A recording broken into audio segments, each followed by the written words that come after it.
الحمد لله رب العالمين ثم الصلاة والسلام على رسول الله وعلى آله وصحبه أجمعين وبعد ودرسي سقال إيا طبنات آدابتا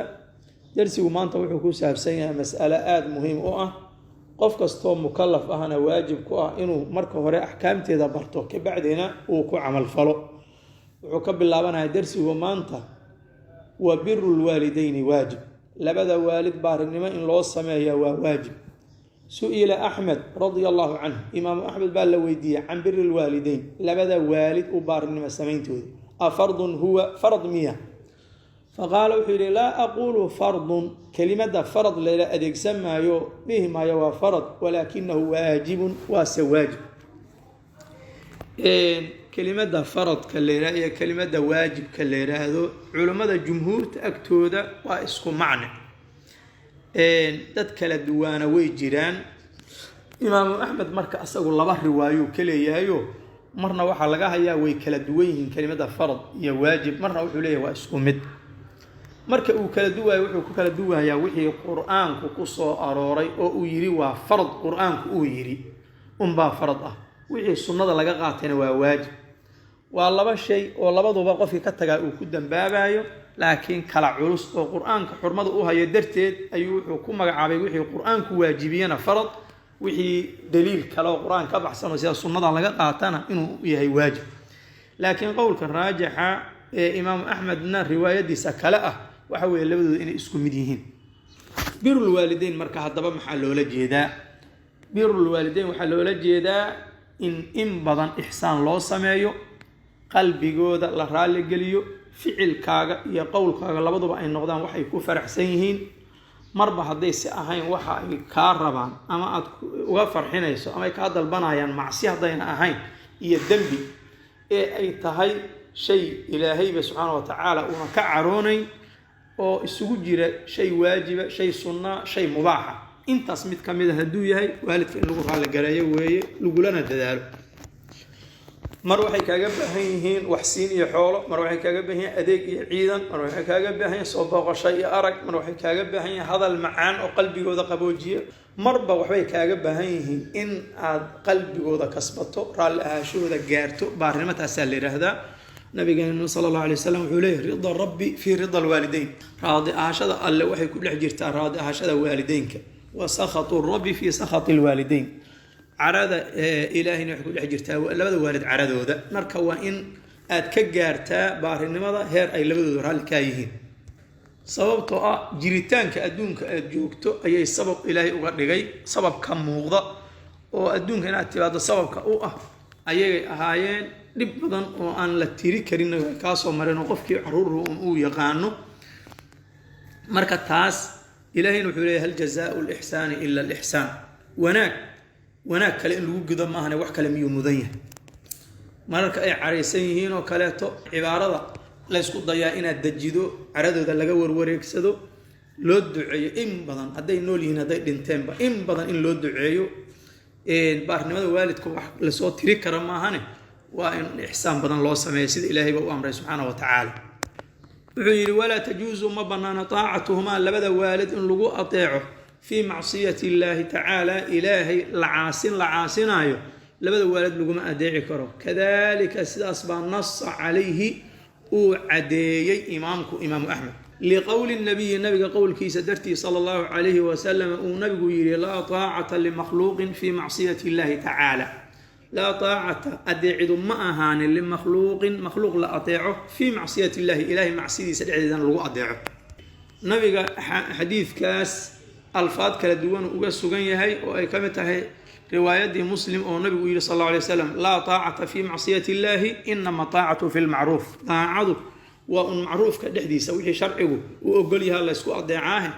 ما هدي أي معصية ما لا يسكو أضيعك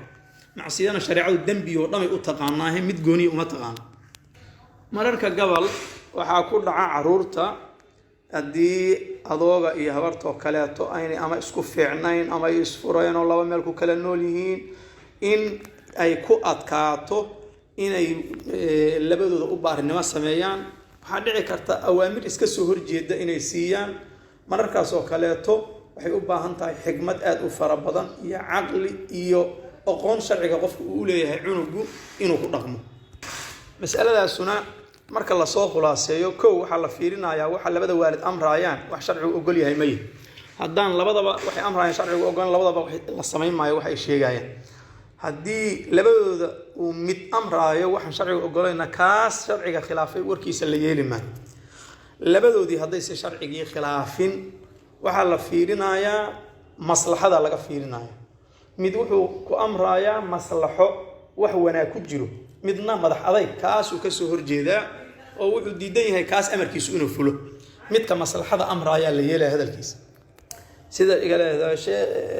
alxaafid ibn xajar alcasqalaani iyo keyrkoodba ay caddeeyeen haddii aysan intaas midna ahayn ee mid walbaaba maslaxuu leeyahay mid walbaaba maslaxuu haystaa wuxuu rabaa inuu kale dantiisu fusho waxaa la fiirinayaa in la jamciyo oo labadii maslaxaba la hirgeliyo oo labada waalid midna aan la caasin imaamu maalik ayaa nin u yimid wuxuu yidhi aabbahay wuxuu jiraa meel hebla hooyadayna halkaana joogtaa aabba wuxuu yidhi ii imaw hooyana waxay leedahay ina safarta kuuma ogoli markaas wuxuu ku yidhi atic abaaka walaa tacsi ummaka aabbaha warkiisa yeel hooyadana ha caasin oo culimmadu ay ku fasireen jamciyo xataa haba noqoto inaan hooyada ku qancida aan isla safarno xooga aan soo qaadano ninka la yihahda nafis iyo siyaaxo saa rabta u qanciye hooyadana qanci aabbahana dantiisa gud saas ayay cibaaradaas ku fasireen culimmadu waxaa la rabaa markaasoo kale marka inuu siyaasad wanaagsan cayaaro oo uu labada waalidba isku dayo inuu jamciyo hadal dalabkooda waxaa dhici karta waxyaalaha waalidku ay kala dalbanayaan kale in noqoto shay aan la jamci karin mid walbabana maslaxa uu ka leeyahay ee cayaar iyo dagaal midna kama ah qof walba dantiisii u lagdamaya mid walbaba dan uu ka leeyahay amarka uu bixinaayo ee mid isla midka kale lugoona kuma jiro mid walbabana dan uu ka leeyahay amarkiisa markaasoo kale haddii la jamci waayo hooyada la hormarinaya iyada xaqeeda ka weyn xaqa aabbaha waxyaalaha dadku ay u maleeyaan inay baarinimada tahay laakiin aan mas'alada soo hoosgalayn waxaa ka mid a mas'alada ku saabsan reerka cunuga waxaa laga yaabaa aabbaha ama hooyadu inay tiraahdo maandhow gabadhan iska fur reer meel u degan mas'aladaasoo kaleeto waajib kuma aha cunuga inuu sameeyo haddii ayna jirin sabab sharciya oo keenayo gabadhii hadday noqoto qof dhowrsanaanteeda lagu shakiysan yahay oo kaleeto ay tiraa iska furmaano ama aabihii uu yiraahdo kale markaas kale ayaa warkooda la yeelaya laakiin sabab sharci oo kale ayagoon sheegin anaan necab darteed amar uguma laha mas'aladaas waxaa dhici ka mararka gabal hooyada rabitaankeeda iyo aabbaha rabitaankiisa inuu iskhilaafo qof walbaba cunugaana wuxuu la rabaa maalan inuu u guuriyo gabar asaga qaraabo la gabar eedda dhashu adoogu la rabaa hooyana waxay la rabtaa gabar habar yar u dhashay waxaa laga fiiraa marka hore diintooda la fiirina akhlaaqdooda la fiirina ninkan wax loo doonayo rabitaanka iyo qanacadiisa la fiirina inta kale marka ka sinmaan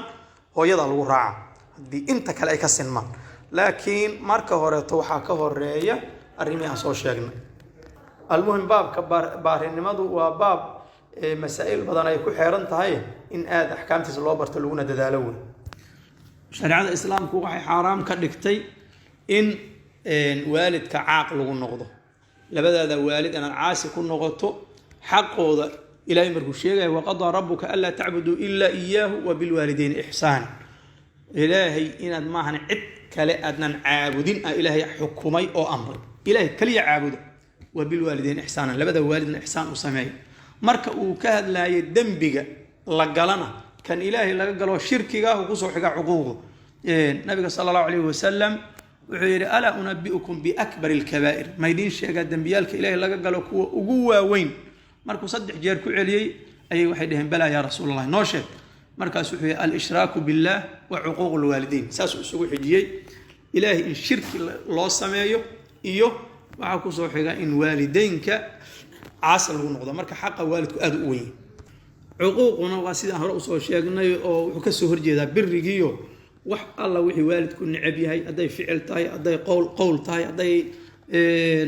xaraka qofku uu sameeyay ay tahay wax alla wixii waalidka ka xanaajiye ama dib u keeni kara ama dheef ay rabeen ay ku weynayaan waxaasoo dhama caasinimada soo galay mowduuca marka baarinimo waalidka loo sameeyo xuquuqoodan laga fogaado waa mas'alo weyn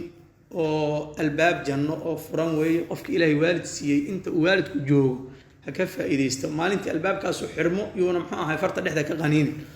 ilaahay ha loogu dhowaado ilaahay ha looga baqo qof walbaana aakhiradiisa iyo adduunkiisa labadaba maslaxa ugu jirta qofkii waalidka baarnimo u sameeyo adduunka intuu joogo adduunkana waa ku heli doonaa aakhirana ilaahay raalliaashiisa lagu gaaro waatan hore usoo mareen rida rabbi fii rida alwaalidayn marka adduun iyo aakhira suuman qofkii rabaa waalidka wanaag ha u sameeyo wasali allahuma wasalim calaa nabiyina maxamed wacala aalihi wasaxbihi ajmaciin